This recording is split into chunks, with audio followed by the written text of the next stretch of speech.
Salah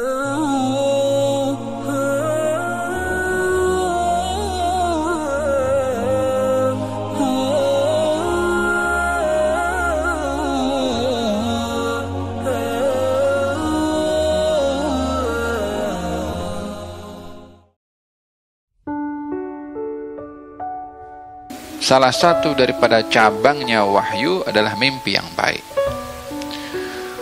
Dengan demikian mimpi itu bahagian daripada hantaran risalah dari Allah Subhanahu wa taala, message daripada Allah Subhanahu wa taala kepada seseorang. Hadza hadis yang pertama. Hadis yang kedua dalam Sahih Muslim membahagikan tentang mimpi. Katanya mimpi ar-ru'ya itu thalatha, ada 3. Farru'ya as-salihah busyra min Allah. Mimpi yang baik itu kabar gembira daripada Allah. Yang kedua waru'ya tahzin minasyaitan. Mimpi yang menyedihkan yang datangnya daripada syaitan.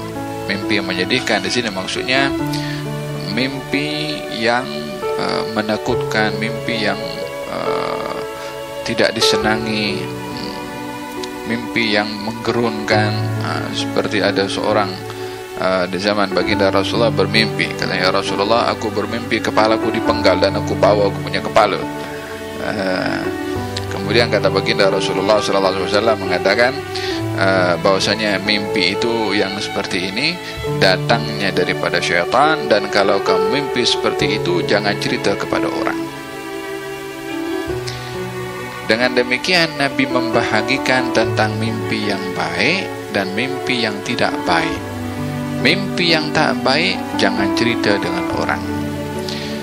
Mimpi yang baik cerita dengan orang, namun dipastikan siapa yang perlu untuk kita cerita dan dalam keadaan apa ketika kita bercerita tentang mimpi. Yani adalah satu kekeliruan bila mana dia bermimpi dan bercerita mimpi dekat Facebook. Karena khususnya kalau mimpinya adalah mimpi yang tidak ada kaitan dengan orang ramai. Itu mimpi yang baik, busyra, kabar gembira untuk dirinya orang itu. Berceritanya adalah kepada orang yang dipercaya, yang kalau dia cerita orang yang mendengar akan mendoakan. Walihada dalam kitab Al-Adhkar baginda Rasulullah SAW, Imam Nawawi menuliskan hadis dalam kitab tersebut tentang anjuran ketika orang diberikan oleh Allah mimpi yang baik, hendaklah dia bersyukur kepada Allah, sebut alhamdulillah. Yang kedua, dan cerita kepada orang yang mu'taman, yang dipercaya, orang yang amanah. Dan juga hendaklah ketika bercerita itu yang bercerita tidak riak. Dia mimpi baik, elok mimpinya, namun bercerita nak tunjuk umpamanya tentang kedudukannya. Kalau ada riak saat dia bermimpi, kalau cerita kepada orang dia akan riak, jangan cerita. Sebab menceritakan mimpi baik itu adalah anjuran, mustahab. Keadaan riya itu adalah dilarang, bahkan ianya adalah penyakit dalam hati seseorang dan dilarang oleh Nabi SAW sifat riya.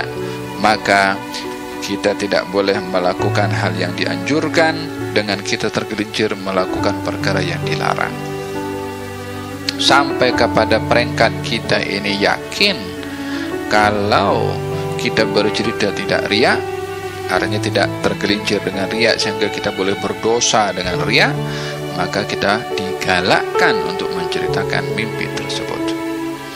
Seperti ceritanya mimpi Nabi Yusuf yang bercerita kepada orang tuanya. Jadi yang kedua ini ru'ya tahzin, ru'ya mimpi yang menakutkan, mimpi yang jahat, mimpi yang buruk, maka datangnya daripada syaitan. Dan baginda bersabda, kalau mimpi yang baik ini akan mendatangkan kebaikan, dan kalau mimpi yang buruk tidak akan mendatangkan apa-apa bahaya.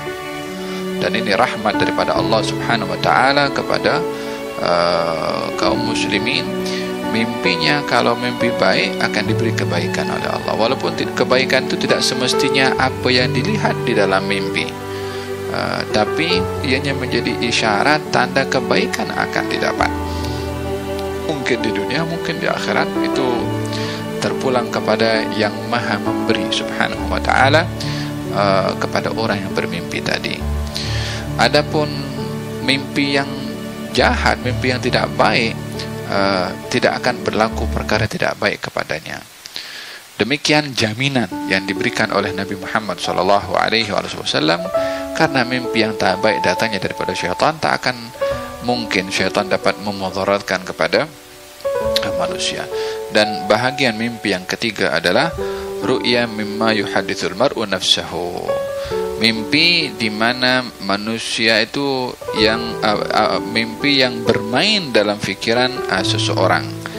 Fa in ra'a ahadukum ma yakrah falyaqum falyusalli wa la yuhaddits biha annas. Kalau ada di antara kamu yang bermimpi dengan mimpi yang tidak disukainya, maka hendaklah dia bangun dan salat, kemudian jangan cerita kepada orang.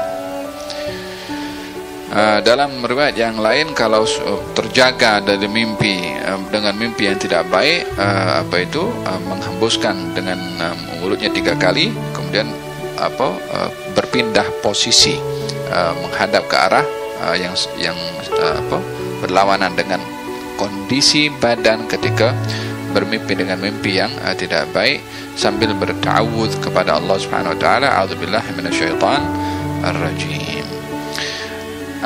Mimpi yang terakhir ini adalah mimpi yang menjadi keadaan seseorang, atau yang menjadi lintasan dalam fikiran atau hati yang merunsingkan seseorang. Terkadang ada orang bermimpi umpamanya dapat kerja jawatan tinggi, contohnya. Pasal apa? Sebelum tidur dia aku nak jawatan itulah, aku nak. Maka mimpi dia jadi CEO kepada satu syarikat. Dia naik kereta bagus. Padahal hanya mimpi. Macam mana mimpi itu boleh muncul? Masa sebelum tidur tu dia fikir macam mana jadi CEO. Kadang-kadang bawa yang dibawa dalam fikiran sebelum tidur, atau yang merunsingkan fikiran dalam kegiatan keseharian, terkadang akan dibawa juga di dalam mimpi. Yang seperti ini adalah mimpi mimpi yang biasa, yang tak ada kaitan dengan syaitan dan tak ada kaitan pun dengan al-mubasyirat atau terkait dengan yang busyra tadi pada bahagian mimpi yang dua saya sebutkan dalam hadis Nabi Muhammad sallallahu alaihi wasallam. Hada berkenaan dengan macam-macamnya mimpi, ya. Ada mimpi busyra, ada mimpi tahwil atau tahzin, dan ada mimpi yang hanya menjadi fikiran kepada seseorang. Dan semakin orang itu jujur dalam perkataan, semakin orang itu istiqamah dalam amal solehnya, semakin mimpi yang diberikan oleh Allah Subhanahu wa ta'ala makin benar, makin jelas, dan makin nyata. Sehingga apa yang dilihat di dalam mimpi bagi orang-orang yang saleh, yang istiqamah, ianya adalah menjadi realiti, disebabkan istiqamahnya dia dalam perkataan dan juga di dalam perbuatannya. Oleh hada, kedudukan mimpi itu berbeza satu dengan yang lain, bergantung kepada istiqamahnya orang itu di dalam beribadah kepada Allah Subhanahu wa ta'ala. Dalam hadis Nabi Muhammad sallallahu alaihi wasallam dalam Sahih Muslim, baginda bersabda, asdaquhum ru'ya asdaquhum haditha. Yani orang yang paling benar di dalam mimpinya adalah orang yang paling benar dalam perkataannya. Sehingga ada keterkaitan antara mimpi yang dilihat oleh seseorang daripada mimpi-mimpi yang baik dengan perbuatannya ketika berada di alam dunia ini, baik dalam tutur katanya dan juga di dalam perbuatannya, istiqamahnya, mulazamahnya dalam ketaatan, itu akan membawa kesan kepada apa yang akan dilihat daripada mimpi-mimpi yang baik sebagai inayah dari Allah, perhatian daripada Allah, dan juga pemberian daripada Allah Subhanahu wa ta'ala.